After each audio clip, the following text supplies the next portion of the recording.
Flashback. Rashid ভিলার দিকে যাচ্ছিল মেহেরাব আর মেহেরিন। নাফিসা এখন কেমন আছে, কি ঘটেছে এগুলো জানতে মেহেরিন সারাক্ষণ ফোন কানে ধরে চেষ্টা করছিল, কিন্তু ফোনটা বন্ধ। আর মেহেরাব স্টিয়ারিং এ হাত শক্ত করে ধরে থাকতে থাকতে কয়েকবার শ্বাস ফেলল। গাড়িটা যখন মূল সড়কে উঠল তখন সন্ধ্যার আলো পুরোটাই মিলিয়ে গিয়েছে। রাস্তায় দু একটা হেডলাইট জ্বলছে, চারপাশে অদ্ভুত একটা নিস্তব্ধতা। ঠিক তখনই মেহরিন জানালার বাইরে তাকিয়ে হঠাৎ চিৎকার করে উঠল, মেহরাব দেখ, ওটা কি নাফিসা না? গাড়ি থামানোর আগেই দুজনই দেখলো খুব ধীরে ধীরে হাঁটছে এক মেয়ে। মাথা নিচু, শরীরটাও ক্লান্তির মতো ঢলে পড়ছে। আলো কম থাকায় চেহারা স্পষ্ট দেখা যাচ্ছিল না, কিন্তু সেই হাঁটার ভঙ্গি, দুলে দুলে এগোনো, মেহরিন নিশ্চিত ও নাফিসাই। মেহরাব ব্রেক চাপলো সাথে সাথেই। দুজন দরজা খুলে দৌড় দিতে যাবে, ঠিক তখনই নাফিসা একটা সরু গলির ভেতর ঢুকে গেল। গলি এত দ্রুত মোড় নিল যে মাত্র কয়েক সেকেন্ডেই সে চোখের আড়ালে চলে গেল। মেহরিন হতবাক, এই যে কোথায় গেল? এত দ্রুত কই গেল? মেহরাব গলির দিকে দৌড়ে গিয়ে শুধু নিস্তব্ধ ফাঁকা পথটাই দেখলো। অল্প একটু আগেও যার ছায়া ছিল এখন সেখানে ছায়ার আভাও নেই। গাড়িতে ওঠ, দ্রুত অন্যদিক ঘুরি, মেহরাব স্থির কণ্ঠে বলল। দুজন আবার গাড়িতে উঠে বাম ডান সব রাস্তায় সার্চ শুরু করলো। প্রায় 3 ঘন্টা খোঁজার পর একটি পরিত্যক্ত নির্মাণাধীন বিল্ডিং এর পাশে আলো অন্ধকারের মাঝে কিছু নড়াচড়ার শব্দ পেল। মেহরাব গাড়ি থামিয়ে বলল, ওইদিকে কেউ আছে। দুজন দৌড়ে এগিয়ে যেতেই দৃশ্যটা যেন বুক ফেটে ফেললো। 3 জন অচেনা লোক নাফিসার হাত ধরে টানতে টানতে একটা মাইক্রোবাসের দিকে নিয়ে যেতে চাইছে। নাফিসা শক্তিহীন, মাথা দুলছে। সে চেষ্টা করছে ছুটে বেরোতে, কিন্তু এক বিন্দু শক্তি নেই শরীরে। তার মুখে আতঙ্ক, চোখের নিচে অশ্রুর দাগ। মেহরিন চিৎকার করলো, ছাড়, নাফুকে ছেড়ে দে। তাদের ছাড়া মুহূর্তেই মেহরাবের গলা বজ্রের মতো গর্জে উঠল, 1 ইঞ্চি নড়বি না কেউ। তার গলার রাগে তিনজনই থমকে গেল। দুজন পিছিয়ে গেলেও বাদবাকি লোকটা নাফিসার হাত ছাড়লো না। তখন আর সময় নষ্ট করেনি মেহরাব। দৌড়ে গিয়ে লোকটার কলার চেপে ধরে তাকে একটা ধাক্কা দেয়। লোকটি মাটিতে গড়িয়ে পড়ল। মেহরিন উঠে গিয়ে দ্রুত নাফিসাকে জাপটে ধরলো। নাফিসা, শুনতে পাচ্ছিস?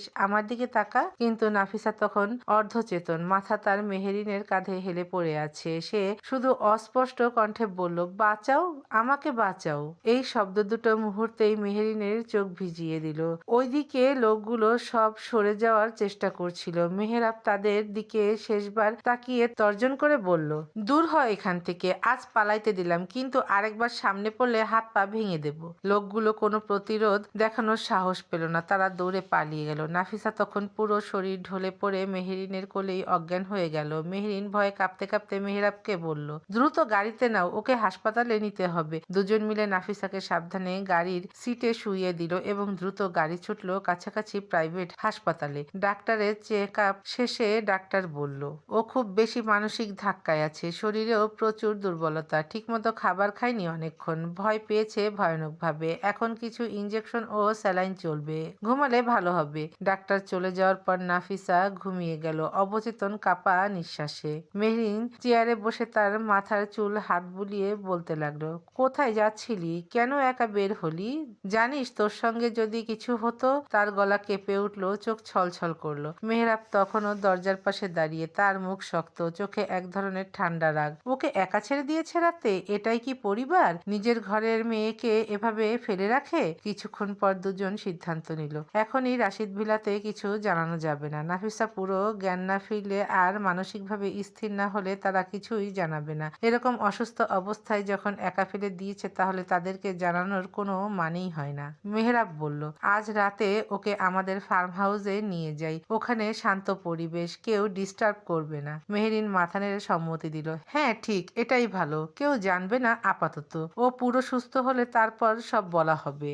রাত 3টা বাজে। ঢাকা শহর যেন দিনের সমস্ত হইচই গুটিয়ে নিয়ে গভীর ঘুমে ডুবে আছে। দিনের বেলা যে রাজপথে হর্নের শব্দ, মানুষের ভিড়, দোকানের কোলাহল, রাতে সব যেন পালিয়ে গেছে। রাস্তার লাইটগুলো কেবল টিমটিম করে জ্বলে আছে। হালকা কুয়াশা লাইটের আলো ছড়িয়ে ধোঁয়াটে একটা পরিবেশ বানিয়ে রেখেছে। এ শহর কখনো পুরোপুরি ঘুমায় না, কিন্তু আজকে সাইমনের চোখে মনে হচ্ছে পুরো শহরটাই অচেনা। এত বড় শহর অথচ তার নাফিসা কোথাও নেই। গাড়ির স্টিয়ারিং শক্ত করে ধরে আছে সাইমন। চোখ লাল, মুখ শুকনো, ঠোঁট ফেটে গেছে। গত 12 ঘন্টা ধরে সে শুধু একটাই কাজ করছে, তার বউকে খোঁজা। একটা রাস্তা থেকে আরেকটা রাস্তা, একটা এলাকা থেকে আরেকটা, পুরো ঢাকা শহর যেন তার সামনে ঘুরতে ঘুরতে ধোঁয়াটে হয়ে যাচ্ছে। পুলিশ ফোর্স চারদিকে ছড়িয়ে গেছে। মাহবুব রশিদ মন্ত্রী হওয়ার আরো বেশি জোরদার ভাবে খোঁজাখুঁজি চলছে, তবু কোথাও কোনো হদিস নেই। এদিকে টিভি চ্যানেলগুলোতে ব্রেকিং নিউজ চলছে। একটা মেয়েকে রাত 12:30টার দিকে রাস্তার পাশে মৃত অবস্থায় পাওয়া গেছে।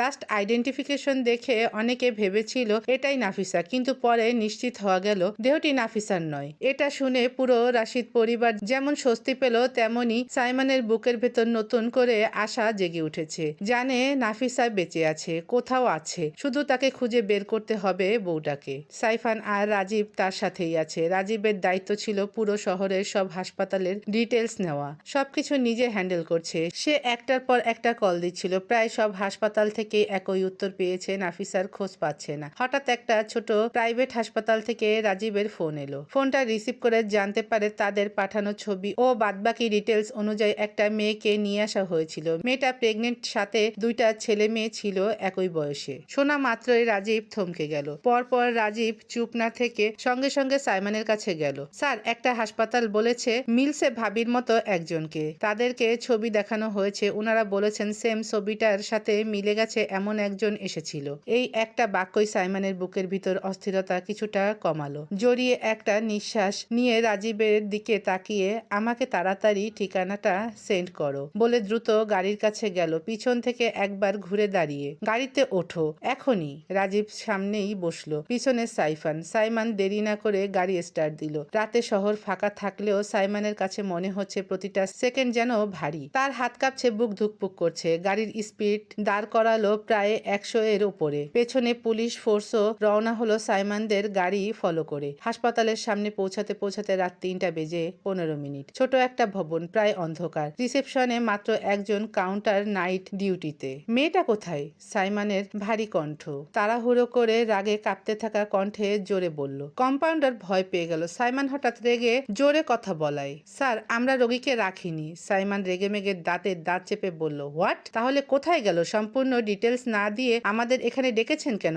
টাইম নষ্ট করার মানে কি? কম্পাউন্ডারের মুখ চুপসে গেল। ঠোঁট কাঁপতে কাঁপতে বলল, স্যার, আমরা পুরোটা বলতেই চেয়েছিলাম, তার আগেই আপনাদের অফিসার ফোন কেটে দিয়েছেন। সাইমন ধীরে ধীরে রাজীবের দিকে তাকালো, চোখের দৃষ্টি যেন খেয়ে ফেলার মতো। পরের মুহূর্তে হঠাৎ ঝড়ের মতো তার দিকে এগিয়ে গিয়ে ঠাস করে এক থাপ্পড় বসিয়ে দিল। রাজীব পুরোটা বোঝার আগেই সাইমন দাঁত চেপে গর্জে উঠল, ইডিয়েট! নেক্সট টাইম এমন ভুল করলে আরেকটা গালেও থাপ্পড় পড়বে। রাজীব সঙ্গে সঙ্গে 2 গালে হাত চেপে মাথা নিচু করে দাঁড়িয়ে রইল। লজ্জা ভয়ে শরীরটা কুকড়ে গেল। পাশ থেকে সাইফান রাজীবের অবস্থা দেখে হঠাৎ ফিক করে হেসে ফেলল। হাসির শব্দটা শেষ হওয়ার আগেই ঠাস ওর গালেও আরেকটা থাপ্পড়। চমকে সাইফান সামনে তাকিয়ে দেখলো সাইমন ভয়ঙ্কর রাগী চোখে তাকিয়ে আছে। সাইফান নিজের গালে হাত রেখে দৌড়ে একটা পিলারের আড়ালে লুকিয়ে উকি দিল। সরি ভাই, আর এমন হবে না। ওর কণ্ঠে ভয়টা স্পষ্ট। সাইফানের এমন কাণ্ড দেখে রাজীব মিটমিট করে হাসি চাপার চেষ্টা করলো। কম্পাউন্ডারও অজান্তে ফিক করে হেসে ফেললো। কিন্তু সাইমন যখন কম্পাউন্ডারের দিকে চোখ গরম করে তাকালো, ওর হাসি মুহূর্তে শুকিয়ে গেল। হাত পা গুছিয়ে তাড়াহুড়া করে বলতে শুরু করলো, স্যার, ওনাকে 2 জন এনেছিল, বলেছিল ডাক্তার দেখাবে। ওদের আচরণ দেখে মনে হচ্ছিল ইমার্জেন্সি কেস। ডাক্তার দেখার পর বলেছিলেন সম্ভবত শ্বাসকষ্ট, ট্রমার মতো কিছু, কিন্তু তার 5 মিনিটের মাথায় রোগীকে নিয়ে চলে যায়। সাইমনের মাথার ভেতর যেন বজ্রপাত হলো। কোথায় নিয়ে গেছে? কে ছিল? ঠিকানা দেন তাড়াতাড়ি। কম্পাউন্ডার অসহায় সুরে মাথা নাড়ল। স্যার, তারা রাগারাগি করছিল, বারবারই বলছিল বড় হাসপাতালে নেবে। এবার সাইফান লাফিয়ে উঠল, এগিয়ে এসে বলল, কোন বড় হাসপাতাল? নাম বলেছে? কম্পাউন্ডার মাথা নিচু করে বলল, না স্যার, নাম বলেনি। নর্মালি চেক আপ করেছে, সব ঠিক আছে কিনা দেখার জন্য। তবে আমাদের কাছে তাদের দেয়া একটা ঠিকানা আছে, চাইলে দেখতে পারেন। সাইমন 2 হাতে মাথা চেপে ধরল। রাগ আর দুশ্চিন্তায় কণ্ঠ কেঁপে উঠল। ঠিকানাটাই এখন দেন। প্রথমে দিতে সমস্যা কি ছিল? এতক্ষণ বাজে কথা শোনাচ্ছিলেন কেন? আর আপনারা সিসিটিভি ফুটেজ দেখান তাড়াতাড়ি। সিসিটিভি ফুটেজ চালু হতে স্ক্রিনে নাফিসার মুখ স্পষ্ট দেখা গেল। নাফিসাকে দেখা মাত্রই সাইমনের বুকের ভিতর ব্যথা অনুভব হলো। ভালো করে আবার কম্পিউটার স্ক্রিনে তাকালো, কিন্তু যে 2 জন তাকে এনেছিল তাদের মুখ দেখা যাচ্ছে না। তবে শরীরের গঠন, পোশাক দেখে ধারণা করা গেল সম্ভবত এক ছেলে আর এক মেয়ে। দুজনেরই বয়স কাছাকাছি। কম্পাউন্ডার জড়ানো হাতে ছোট একটা কাগজ এগিয়ে দিল। সাইমন সেটা ছিনিয়ে নিল প্রায় ছিঁড়ে ফেলার মতো শক্তিতে। সাইমন ঝড়ের মতো এক দৌড়ে গাড়ির দিকে ছুটে গেল। পেছন পেছন রাজীব ও সাইফানও দৌড়ে ছুটল। গাড়ির কাছে পৌঁছাতেই সাইমন প্রথমে দরজা খুলে ড্রাইভিং সিটে উঠে ইঞ্জিন স্টার্ট দিল। সাইফান পিছনের সিটে উঠে বসলো। রাজীব পাশের সিটে ঢুকে দরজা বন্ধ করতেই গাড়ি সশব্দে বেরিয়ে গেল।